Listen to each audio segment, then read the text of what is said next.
Gunakan VPN. Buat password yang kuat, kombinasikan huruf, angka, dan simbol. Hindari gunakan nama asli atau informasi lain yang mudah ditebak, misal tanggal ulang tahun. Aktivasi autentikasi dua faktor. Autentikasi dua faktor memerlukan kode di luar kata sandi untuk masuk ke akun tertentu. Biasanya berupa kode yang dikirim melalui SMS atau email. Terapkan enkripsi. Enkripsi bekerja dengan mengacak segala sesuatu yang dikirim melalui jaringan. Miliki email cadangan. Pilih private browsing atau incognito mode. Histori dan password yang tersimpan pada browser dapat membuat rentan terhadap ancaman keamanan. Pakai tracker blocker. Blokir iklan, bersihkan cookies secara berkala. Berhati-hati dalam memberi izin saat unduh aplikasi di ponsel, mungkin Anda diminta memberikan izin tertentu. Perhatikan saat menerima persyaratan. Terima kasih Anda masih bersama kami di MNC News Prime dan kita masih berbincang bersama Mas Ismail, Mas Heri dan juga Mas Kris bicara tentang ketika penjual es jadi tersangka Biorka. Tadi sempat disinggung oleh Mas Kris Taufik bicara tentang upaya, tapi yang menjadi concern masyarakat adalah upaya nyata yang harus ditunjukkan pertama adalah menangkap penjahatnya begitu. Bagaimana? Ini ke saya ya? Ya silakan Mas Kris. Begini, mungkin nanti bisa diperkaya sama Mas Fahmi dan izin sama Mas Heri. Kalau soal dasar landasan hukum, saya pikir akses ilegal berdasarkan Undang-Undang Telekomunikasi itu bisa juga dipergunakan. Dan sekarang juga pemerintah kan sebenarnya sudah punya PP 71 tahun 2019. Tapi terlepas dari itu, sebelum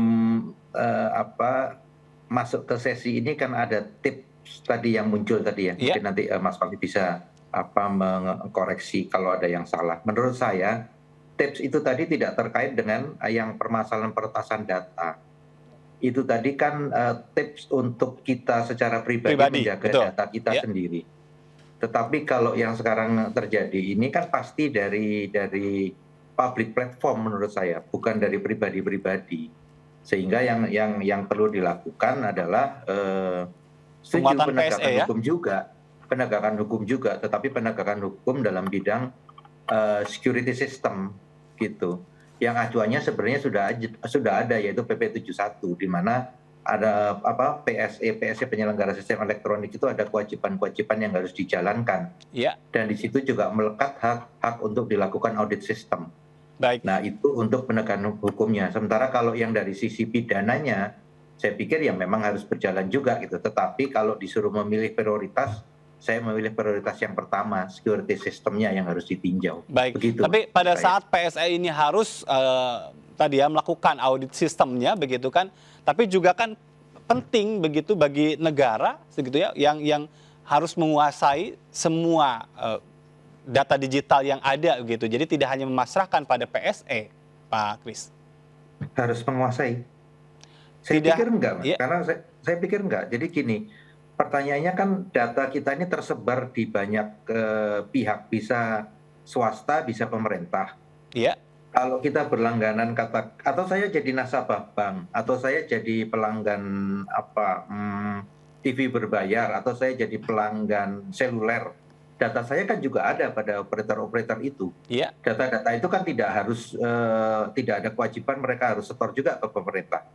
Tetapi yang diwajibkan di dalam peraturan pemerintah adalah siapapun yang memegang data publik, maka dia terikat kewajiban-kewajiban untuk menjaga kerahasiaan data milik publik. Baik. Karena sekali itu terambil, maka masyarakat tidak kayak seperti saya lah katakanlah. Ketika data saya terambil kan saya nggak punya kontrol lagi terhadap data saya. Baik, walaupun mungkin sekarang juga sudah tersebar kemana-mana, tapi nggak ada dampak apa-apa juga ke saya, kecuali digangguin sales, gitu aja sih. Tapi posisi dalam hal ini BSSN misalnya dengan tadi menekankan pada pertanggungjawaban atau kewajiban dari PSE sendiri, di mana kalau begitu? Nah, yang begini, sekarang yang harus bertanggung jawab terhadap menjaga warga negaranya siapa? Tentunya adalah lembaga yang ditunjuk lembaga yang ditunjuk berdasarkan kewenangan undang-undang. Iya. kalau di sini kan leading sektornya kelihatannya sudah sepakat adalah BSSN. Maka BSSN lah yang punya kewajiban untuk memastikan semua pemilik atau pengelola data masyarakat itu security sistemnya sudah well tested dan terbebas dari hal-hal seperti ini. Baik. Jadi dia harus punya instrumen untuk bisa memastikan tadi ya, dan kalaupun belum berarti ini ada tanda tanya juga dengan peran yang tadi harus bisa memastikannya ya, itu ya Pak. Kalau seandainya belum, mungkin dia tidak punya, tetapi minimal dia punya kewajiban untuk mengkoordinasikan seluruh pemilik data-data masyarakat ini. Yang jelas bukan masyarakatnya. Kalau saya nggak bisa kontrol data saya sendiri kalau sudah saya kasih ke orang kan. Iya. Baik, saya ingin minta tanggapan dari Mas Ismail. Ini langkah-langkah nyata begitu kan di tengah upaya mengejar Bjorka ini, hal apa yang konkret? Begini ya, kalau kita membentuk tim khusus hanya untuk Bjorka itu rasanya kok sayang sekali. Karena apa? Sebelumnya juga sudah terjadi dan masa ke depan juga mungkin akan ada lagi banyak sekali bridge-bridge yang dilakukan. Jadi sangat penting di sini harus segera itu beratnya ini bukan solusi one for all, tetapi ini sangat strategik dan sangat penting, yaitu adalah RUU PDP, perlindungan data pribadi. Ini harus segera ini diproses, disahkan, kemudian diimplementasikan.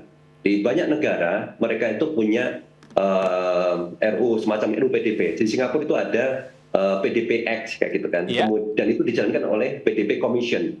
Ini akan membantu tadi BSSN ini ya Mas Kris, dia bisa memberikan bantuan edukasi dan lain-lain. Kominfo dari sisi regulasi, tetapi yang mendenda siapa ini? Ketika ada kebocoran Tokopedia, Bukalapak, BPJS dan lain-lain, ada nggak yang didenda? Di negara yang lain, ketika mereka mengumpulkan data kita, BPJS mengumpulkan data kita, Tokopedia itu buat data kita juga ada di sana, gitu. Dan itu kebocoran, itu didenda itu. Di Eropa udah banyak sekali. Di Eropa itu ada mereka menggunakan GDPR, General Data Protection Regulation. Banyak sekali yang sudah didenda. Di Singapura barusan ini saya lihat, saya tanya teman-teman di sana, memang ada nggak perusahaan atau institusi negara ketika kebocoran didenda? Sudah ada denda. Dan dendanya itu per Oktober depan ini sudah dinaikkan tuh di Singapura ini. Jadi ini sangat penting, kenapa adanya denda, adanya regulasi, kemudian pengawasan dan adanya SOP nanti ini akan memastikan semua institusi, baik punya pemerintah maupun swasta juga, mereka jadi lebih serius. Jadi kalau tidak ada denda, ya sudah, bocor lagi nggak ada masalah. Tanpa denda ini nggak bisa. Maka di sini penting sekali nanti ada RUU PDP, kalau nggak salah di dalamnya ada denda ya, semuanya kena. Pemerintah mesti pernah dapat, swasta juga dapat, dan ada lembaga yang nanti akan dibentuk di bawah presiden, semacam KPK lah yang kuat sekali gitu juga gitu ya. Dan punya kemampuan di dalamnya dan otoritas untuk melakukan denda.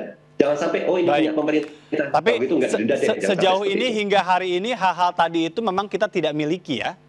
Belum ada. Makanya ini adanya itu di RUU PDP. Oke, misalnya tadi kalau soal Bjorka itu udah beres dengan UU ITE. Ya, Mas Heri tadi ceritakan, ada pasal-pasal udah cukup ketika dia mencuri, bahkan yang tadi ya penjual es, misalnya nih, dia tidak bantu Bjorka, dia mengambil data kemudian ditaruh di Instagramnya atau mungkin ditaruh di dia bikin postingan di forum data-data bocor tadi, itu bisa kena denda juga.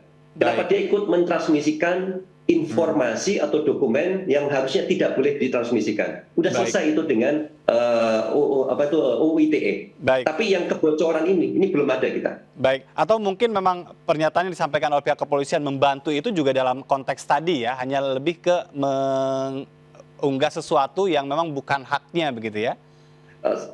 Istilah membantu itu agak berbeda ya. Kalau membantu artinya dia kenal, dia bertemu, dia bekerja sama. Makanya Bjorka nggak butuh bantuan. Tapi kalau ikut memanfaatkan, itu bisa kena. Di Twitter nih Mas, kalau dibilang misalnya, ada ratusan netizen membantu Bjorka mengamplifikasi informasi bocor, gitu misalnya dari ini, informasi dari John Plate itu misalnya gitu, Menteri Menkominfo. Apakah bisa dibilang? Nggak bisa kan? Gitu.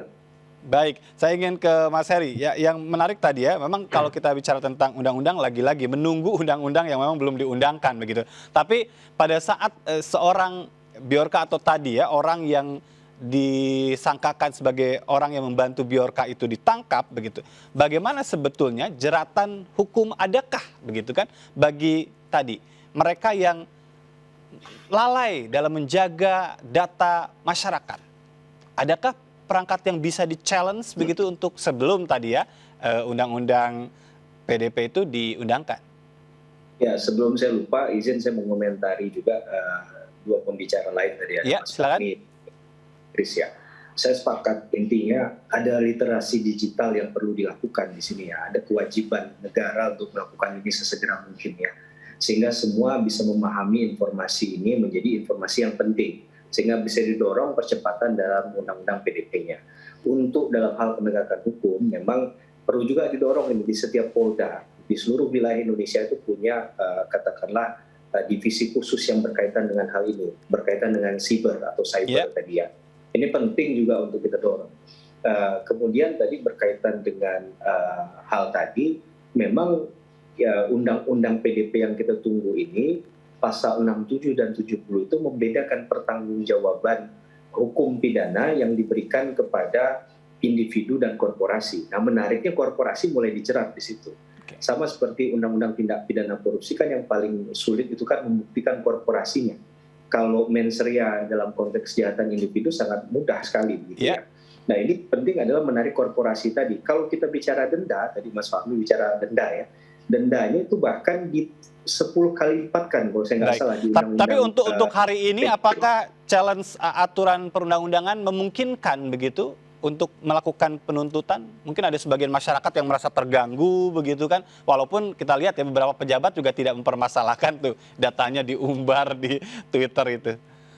Ya ini yang kemudian menarik ya, kalau kita bicara tadi saya belum melihat skema yang langsung bisa bicara pada subjek hukum korporasi ya. Mungkin saya yang kurang membaca teliti hal itu, tapi setidak-tidaknya hal itu tidak kita temukan, sehingga mengapa ini bola liarnya semakin berjalan semakin panas gitu ya. Jangan-jangan memang karena tidak ada kekhawatiran untuk misalnya orang yang menjalankan kan mungkin hanya pion saja begitu, tapi ada desain besar yang di belakang ini yang kemudian perlu untuk ditelusuri. Nah, sayangnya kalaupun ada mekanisme yang paling memungkinkan dalam konteks misalnya korporasi ya, kalau kita bicara dari luar hukum individu kan pastinya ada katakanlah proses hukum pada korporasinya, apakah itu kemudian dibekukan, izin usahanya dibubarkan, bahkan diberi denda. Tadi denda dalam konteks korporasi itu dalam undang-undang RUU PDP yang terbaru nanti akan disahkan oleh DPR, kita tunggu saja, itu bahkan 10 kali lipat dari individu. Kalau individu saya nggak salah miliar, itu bisa jadi 50 miliar. Ini kan angka yang tidak kecil gitu ya, tapi perlu didorong untuk kemudian bisa tidak hanya sebagai rancangan undang-undang saja, tapi juga bisa segera direalisasikan. Baik, ini tapi sekali lagi ya, bicara tentang Bjorka kalau tidak segera ditangkap nampaknya olok-olok dalam tanda petik ini masih terus berkepanjangan. Lalu apa yang bisa ditunjukkan untuk bisa menghentikan atau mengakhiri olok-olok ini? Tetap bersama kami, tetap di MNC News Prime, kita akan lanjutkan dialog setelah jeda.